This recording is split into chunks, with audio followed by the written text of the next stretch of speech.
थिस्सलुनीकियों के नाम पौलुस प्रेरित की पहली पत्री, पहला अध्याय। पौलुस और सिलवानुस और तीमुथियुस की ओर से थिस्सलुनीकियों की कलीसिया के नाम जो परमेश्वर पिता और प्रभु यीशु मसीह में है, अनुग्रह और शांति तुम्हें मिलती रहे। हम अपनी प्रार्थनाओं में तुम्हें स्मरण करते और सदा तुम सब के विषय में परमेश्वर का धन्यवाद करते हैं और अपने परमेश्वर और पिता के सामने तुम्हारे विश्वास के काम और प्रेम का परिश्रम और हमारे प्रभु यीशु मसीह में आशा की धीरता को लगातार स्मरण करते हैं। और हे भाइयों, परमेश्वर के प्रिय लोगों, हम जानते हैं कि तुम चुने हुए हो, क्योंकि हमारा सुसमाचार तुम्हारे पास न केवल वचन मात्र ही में, वरन सामर्थ और पवित्र आत्मा और बड़े निश्चय के साथ पहुंचा है। जैसा तुम जानते हो कि हम तुम्हारे लिए तुम में कैसे बन गए थे, और तुम बड़े क्लेश में पवित्र आत्मा के आनंद के साथ वचन को मानकर हमारी और प्रभु की सी चाल चलने लगे। यहां तक कि मकिदुनिया और अखिया के सब विश्वासियों के लिए तुम आदर्श बने, क्योंकि तुम्हारे यहां से न केवल मकिदुनिया और अखिया में प्रभु का वचन सुनाया गया, पर तुम्हारे विश्वास की जो परमेश्वर पर है हर जगह ऐसी चर्चा फैल गई है कि हमें कहने की आवश्यकता ही नहीं, क्योंकि वे आप ही हमारे विषय में बताते हैं कि तुम्हारे पास हमारा आना कैसा हुआ, और तुम क्यों कर मूर्तों से परमेश्वर की ओर फिरे, ताकि जीवते और सच्चे परमेश्वर की सेवा करो और उसके पुत्र के स्वर्ग पर से आने की बाट जोहते रहो, जिसे उसने मरे हुओं में से जिलाया, अर्थात यीशु की, जो हमें आने वाले प्रकोप से बचाता है। थिस्सलुनीकियों के नाम पौलुस प्रेरित की पहली पत्री, दूसरा अध्याय। हे भाइयों, तुम आप ही जानते हो कि हमारा तुम्हारे पास आना व्यर्थ न हुआ, वरन तुम आप ही जानते हो कि पहले पहल फिलिप्पी में दुख उठाने और उपद्रव सहने पर भी हमारे परमेश्वर ने हमें ऐसा हियाव दिया कि हम परमेश्वर का सुसमाचार भारी विरोधों के होते हुए भी तुम्हें सुनाएं, क्योंकि हमारा उपदेश न भ्रम से है और न अशुद्धता से और न छल के साथ है, पर जैसा परमेश्वर ने हमें योग्य ठहराकर सुसमाचार सौंपा, हम वैसा ही वर्णन करते हैं। और इसमें मनुष्यों को नहीं, परंतु परमेश्वर को, जो हमारे मनों को जांचता है, प्रसन्न करते हैं। क्योंकि तुम जानते हो कि हम न तो कभी लल्लो पत्तों की बातें किया करते थे और न लोभ के लिए बहाना करते थे, परमेश्वर गवाह है। और यद्यपि हम मसीह के प्रेरित होने के कारण तुम पर बोझ डाल सकते थे, तो भी हम मनुष्यों से आदर नहीं चाहते थे और न तुमसे न और किसी से। परंतु जिस तरह माता अपने बालकों का पालन पोषण करती है, वैसे ही हमने भी तुम्हारे बीच में रहकर कोमलता दिखाई है। और वैसे ही हम तुम्हारी लालसा करते हुए न केवल परमेश्वर का सुसमाचार, पर अपना अपना प्राण भी तुम्हें देने को तैयार थे, इसलिए कि तुम हमारे प्यारे हो गए थे। क्योंकि हे भाइयों, तुम हमारे परिश्रम और कष्ट को स्मरण रखते हो कि हमने इसलिए रात दिन काम धंधा करते हुए तुम में परमेश्वर का सुसमाचार प्रचार किया कि तुम में से किसी पर भार न हो। तुम आप ही गवाह हो और परमेश्वर भी, कि तुम्हारे बीच में जो विश्वास रखते हो, हम कैसी पवित्रता और धार्मिकता और निर्दोषता से रहे। जैसे तुम जानते हो कि जैसा पिता अपने बालकों के साथ बर्ताव करता है, वैसे ही हम तुम में से हर एक को भी उपदेश करते और शांति देते और समझाते थे कि तुम्हारा चाल चलन परमेश्वर के योग्य हो, जो तुम्हें अपने राज्य और महिमा में बुलाता है। इसलिए हम भी परमेश्वर का धन्यवाद निरंतर करते हैं कि जब हमारे द्वारा परमेश्वर के सुसमाचार का वचन तुम्हारे पास पहुंचा, तो तुमने उसे मनुष्यों का नहीं, परंतु परमेश्वर का वचन समझकर, और सचमुच यह ऐसा ही है, ग्रहण किया। और वह तुम में जो विश्वास रखते हो प्रभावशाली है, इसलिए कि तुम हे भाइयों परमेश्वर की उन कलीसियाओं की सी चाल चलने लगे जो यहूदिया में मसीह यीशु में है, क्योंकि तुमने भी अपने लोगों से वैसा ही दुख पाया जैसा उन्होंने यहूदियों से पाया था, जिन्होंने प्रभु यीशु को और भविष्यद्वक्ताओं को भी मार डाला और हमको सताया, और परमेश्वर उनसे प्रसन्न नहीं। और वे सब मनुष्यों का विरोध करते हैं, और वे अन्य जातियों से उनके उद्धार के लिए बातें करने से हमें रोकते हैं, कि सदा अपने पापों का नपुआ भरते रहें, पर उन पर भयानक प्रकोप आ पहुंचा है। हे भाइयों, जब हम थोड़ी देर के लिए मन में नहीं वरन प्रगट में तुमसे अलग हो गए थे, तो हमने बड़ी लालसा के साथ तुम्हारा मुंह देखने के लिए और भी अधिक यत्न किया। इसलिए हमने अर्थात मुझ पौलुस ने एक बार नहीं वरन 2 बार तुम्हारे पास आना चाहा, परंतु शैतान हमें रोके रहा। भला हमारी आशा या आनंद या बड़ाई का मुकुट क्या है? क्या हमारे प्रभु यीशु के सम्मुख उसके आने के समय तुम ही न होगे? हमारी बड़ाई और आनंद तुम ही हो। थिस्सलुनीकियों के नाम पौलुस प्रेरित की पहली पत्री 3 अध्याय।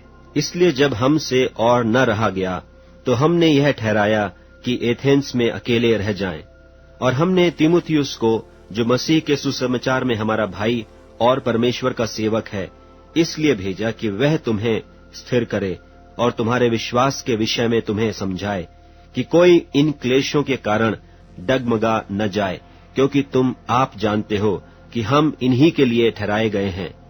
क्योंकि पहले भी जब हम तुम्हारे यहाँ थे तो तुमसे कहा करते थे कि हमें क्लेश उठाने पड़ेंगे, और ऐसा ही हुआ है और तुम जानते भी हो। इस कारण जब मुझसे और न रहा गया तो तुम्हारे विश्वास का हाल जानने के लिए भेजा कि कहीं ऐसा न हो कि परीक्षा करने वाले ने तुम्हारी परीक्षा की हो और हमारा परिश्रम व्यर्थ हो गया हो।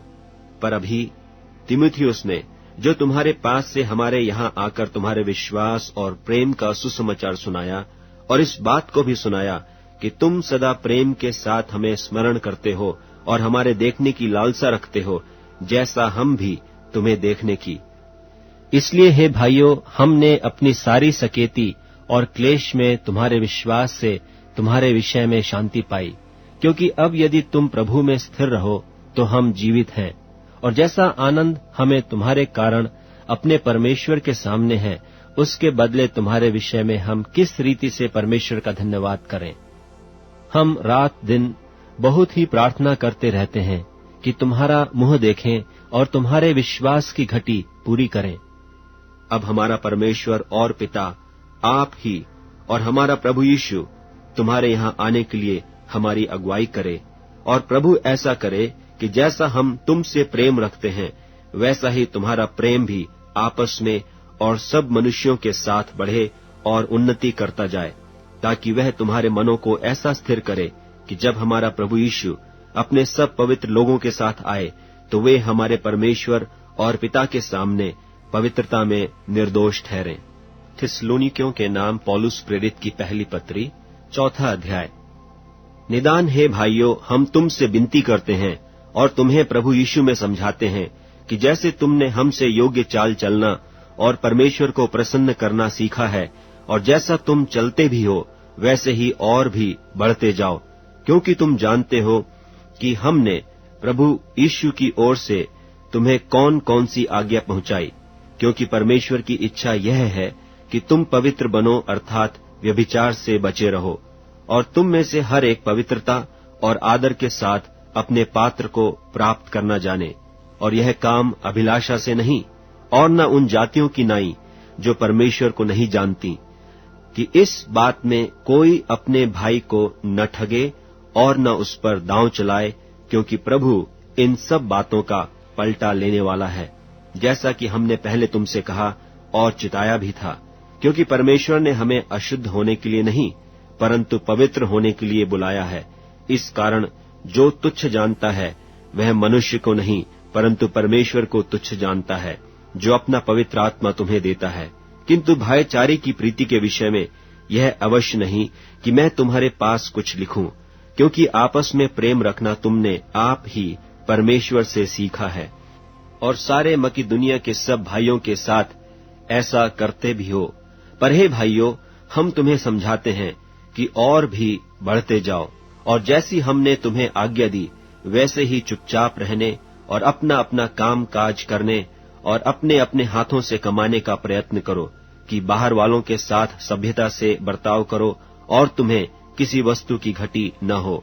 हे भाइयों, हम नहीं चाहते कि तुम उनके विषय में जो सोते हैं अज्ञान रहो। ऐसा न हो कि तुम औरों की नाई शोक करो जिन्हें आशा नहीं, क्योंकि यदि हम प्रतीति करते हैं कि यीशु मरा और जी भी उठा, तो वैसे ही परमेश्वर उन्हें भी जो यीशु में सो गए हैं उसी के साथ ले आएगा। क्योंकि हम प्रभु के वचन के अनुसार तुमसे यह कहते हैं कि हम जो जीवित हैं और प्रभु के आने तक बचे रहेंगे, तो सोए हुओं से कभी आगे न बढ़ेंगे। क्योंकि प्रभु आप ही स्वर्ग से उतरेगा, उस समय ललकार और प्रधान दूत का शब्द सुनाई देगा और परमेश्वर की तुरही फूंकी जाएगी, और जो मसीह में मरे हैं वे पहले जी उठेंगे। तब हम जो जीवित और बचे रहेंगे उनके साथ बादलों पर उठा लिए जाएंगे कि हवा में प्रभु से मिलें, और इस रीति से हम सदा प्रभु के साथ रहेंगे। सो इन बातों से एक दूसरे को शांति दिया करो। थिस्सलुनीकियों के नाम पौलुस प्रेरित की पहली पत्री 5वां अध्याय। पर हे भाइयों, इसका प्रयोजन नहीं कि समयों और कालों के विषय में तुम्हारे पास कुछ लिखा जाए, क्योंकि तुम आप ठीक जानते हो कि जैसा रात को चोर आता है वैसा ही प्रभु का दिन आने वाला है। जब लोग कहते होंगे कि कुशल है और कुछ भय नहीं, तो उन पर एकाएक विनाश आ पड़ेगा, जिस प्रकार गर्भवती पर पीड़ा, और वे किसी रीति से न बचेंगे। पर हे भाइयों, तुम तो अंधकार में नहीं हो कि वह दिन तुम पर चोर की नाई आ पड़े। क्योंकि तुम सब ज्योति की संतान और दिन की संतान हो। हम न रात के हैं न अंधकार के हैं। इसलिए हम औरों की नाई सोते न रहें, पर जागते और सावधान रहें। क्योंकि जो सोते हैं वे रात ही को सोते हैं, और जो मतवाले होते हैं वे रात ही को मतवाले होते हैं। पर हम जो दिन के हैं विश्वास और प्रेम की झिलम पहनकर और उद्धार की आशा का टोप पहनकर सावधान रहें। क्योंकि परमेश्वर ने हमें क्रोध के लिए नहीं, परंतु इसलिए ठहराया कि हम अपने प्रभु यीशु मसीह के द्वारा उद्धार प्राप्त करें। वह हमारे लिए इस कारण मरा कि हम चाहे जागते हों चाहे सोते हों, सब मिलकर उसी के साथ जिएं। इस कारण एक दूसरे को शांति दो और एक दूसरे की उन्नति के कारण बनो। निदान तुम ऐसा करते भी हो। और हे भाइयों, हम तुमसे विनती करते हैं कि जो तुम में परिश्रम करते हैं और प्रभु में तुम्हारे अगुए हैं और तुम्हें शिक्षा देते हैं, उन्हें मानो, और उनके काम के कारण प्रेम के साथ उनको बहुत ही आदर के योग्य समझो। आपस में मेल मिलाप से रहो। और हे भाइयों, हम तुम्हें समझाते हैं कि जो ठीक चाल नहीं चलते उनको समझाओ, कायरों को ढाढ़स दो, निर्बलों को संभालो, सबकी ओर सहनशीलता दिखाओ। सावधान, कोई किसी से बुराई के बदले बुराई न करे, पर सदा भलाई करने पर तत्पर रहो। आपस में और सब से भी भलाई ही की चेष्टा करो। सदा आनंदित रहो, निरंतर प्रार्थना में लगे रहो, हर बात में धन्यवाद करो, क्योंकि तुम्हारे लिए मसीह यीशु में परमेश्वर की यही इच्छा है। आत्मा को न बुझाओ, भविष्यवाणियों को तुच्छ न जानो, सब बातों को परखो, जो अच्छी है उसे पकड़े रहो। सब प्रकार की बुराई से बचे रहो। शांति का परमेश्वर आप ही तुम्हें पूरी रीति से पवित्र करे, और तुम्हारी आत्मा और प्राण और देह हमारे प्रभु यीशु मसीह के आने तक पूरे पूरे और निर्दोष सुरक्षित रहें। तुम्हारा बुलाने वाला सच्चा है और वह ऐसा ही करेगा। हे भाइयों, हमारे लिए प्रार्थना करो। सब भाइयों को पवित्र चुंबन से नमस्कार करो। मैं तुम्हें प्रभु की शपथ देता हूं कि यह पत्री सब भाइयों को पढ़कर सुनाई जाए। हमारे प्रभु यीशु मसीह का अनुग्रह तुम पर होता रहे।